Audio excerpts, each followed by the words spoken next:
Kodak remote కానీ లేదా శాన్సీ రిమోట్లో freeze button ఉంటుంది. ఫ్రీజ్ సర్వీస్ మోడ్ ఓపెన్ అవుతుంది. అది సరే ఫ్రీజ్ బటన్లో సర్వీస్ మోడ్ ఓపెన్ అవుతుంది. సర్వీస్ మోడ్ ఓపెన్ అయినాక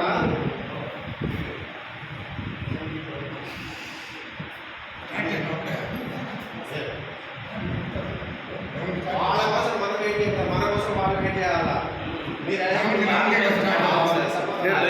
సార్ ఇది యూట్యూబ్లో పెడతానండి. ఇది యూట్యూబ్లో పెడతానండి, చూసుకుంటారు. యూట్యూబ్లో పెడతానండి.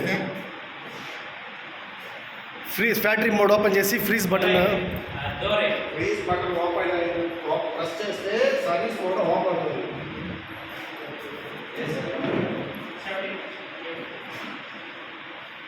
థామ్సన్ రిమోట్ పేరింగ్కి కొడాక్ రిమోట్ అయినా సరే థామ్సన్ రిమోట్లో ఫ్రీజింగ్ బటన్ ప్రెస్ చేస్తే ఫ్రీజ్ బటన్ ఉండే బటన్ రిమోట్లో ఫ్రీజ్ బటన్ అనేది సర్వీస్ మోడ్ ఓపెన్ అవుతుంది. సర్వీస్ మోడ్ ఓపెన్ అయిన తర్వాత ఫ్యాక్టరీ అది ఆఫ్ అనేది అనుకోండి. ఆఫ్లో ఉంటే ఆన్, ఆన్లో ఉంటే ఆఫ్. ఆఫ్. 2 సార్లు చేయాలి. ఆఫ్లో ఉంటే ఆన్ చేయాలి. మళ్ళీ సెట్ ఆఫ్ చేసి మళ్ళీ ఆన్లో ఉంటుంది కదా, ఆన్ చేసిన తర్వాత మళ్ళీ సర్వీస్ మోడ్ ఓపెన్ చేసి ఆన్లో ఉంటే మళ్ళీ ఆఫ్ చేస్తే అప్పుడు రిమోట్ పేరింగ్ అడగదు, ఆపరేటింగ్ సెంటర్ ఉంటుంది.